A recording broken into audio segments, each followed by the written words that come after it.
नमस्कार दोस्तों, इस वीडियो में अपन बात करने वाले हैं सुक्राल फेट सस्पेंशन के बारे में। सुक्राल फेट सस्पेंशन मतलब ये एक दवा आती है जो कि लिक्विड फॉर्म में आती है, जो मेनली उस कंडीशन में दी जाती है कि अगर किसी के इंटेस्टाइनल अल्सर मतलब उसके अगर आंत में कोई इंजरी वगैरह हुई हो या फिर कोई भी अल्सर हुआ हो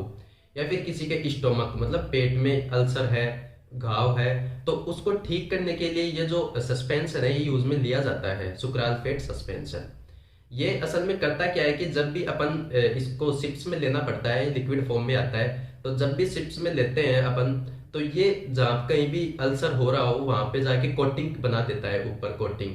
ताकि जो स्टोमक में या फिर इंटेस्टाइन में जो प्रेजेंट HCl है, हाइड्रोक्लोरिक एसिड है, उसकी वजह से उस जो घाव है उस पर ज्यादा इंजरी ना हो पाए, ज्यादा पेनिट्रेशन नहीं हो पाए और वो घाव जल्द से ठीक हो जाए। इसलिए ये सस्पेंशन यूज में लिया जाता है। तो ये जो मेनली जो यूज में लिया जाता है वो इंटेस्टाइन और स्टोमक अल्सर को ठीक करने के लिए यूज में लिया जाता है। तो दोस्तों ये अब बात कर लेते हैं इसके कुछ दुष्प्रभाव के बारे में कि कौन कौन से ऐसे साइड इफेक्ट्स होते हैं जो इसकी वजह से आ सकते हैं। तो दोस्तों अगर आप सुक्राल फेट जो सस्पेंशन यूज लेते हो तो उसके साइड इफेक्ट्स में इंक्लूडेड होता है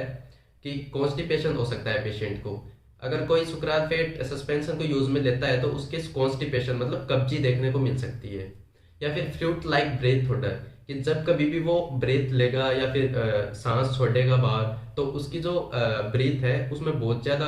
गंध आएगी। ठीक है, ये साइड इफेक्ट हो सकता है। या फिर नेक्स्ट जो है डिफिकल्टी इन swallowing कि उसके निगलने में प्रॉब्लम आ सकती है। ये इसके कुछ साइड इफेक्ट्स होते हैं जो कि मेनली अपने आप रिजोल्व हो जाएंगे, ज्यादा घबराने की प्रॉब्लम नहीं है। अब बात कर लेते हैं इसके कुछ कॉन्ट्रा इंडिकेशंस के बारे में कि ऐसे कौन कौन सी कंडीशंस होती हैं जिनमें पेशेंट को ये जो सुक्राल फेट सस्पेंशन है यूज में नहीं लेना चाहिए या फिर डॉक्टर के द्वारा उनको नहीं देना चाहिए। तो उसमें जो फर्स्ट कंडीशन है, अगर किसी के हाइपरग्लाइसीमिया मतलब किसी के डायबिटीज की शिकायत है, जिसका जो ब्लड शुगर लेवल है वो इंक्रीज ही रहता हो, हमेशा हाइपरग्लाइसीमिया की कंडीशन हो, तो उनको ये सस्पेंशन बिल्कुल यूज नहीं लेना चाहिए। अगर किसी के रीनल फेलियर मतलब किडनी फेलियर या फिर लीवर फेलियर की शिकायत हो तो उनको भी ये यूज में नहीं लेना चाहिए।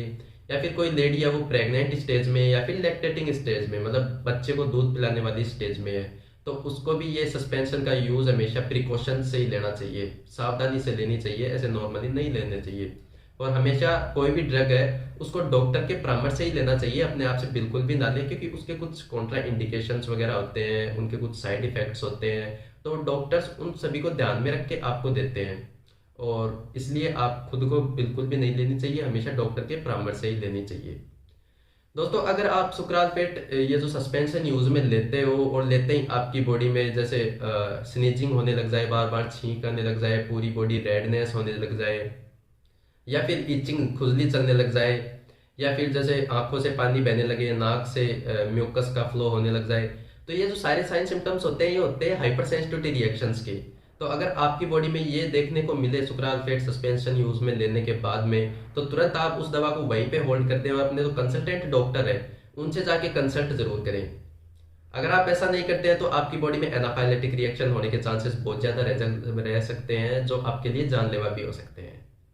तो दोस्तों ये वीडियो आपको थोड़ी भी इंफॉर्मेटिव लगी हो, थोड़ी भी नॉलेजेबल लगी हो, तो वीडियो को लाइक एंड कमेंट जरूर कर दें, चैनल को सब्सक्राइब करना ना भूलें। Thank you.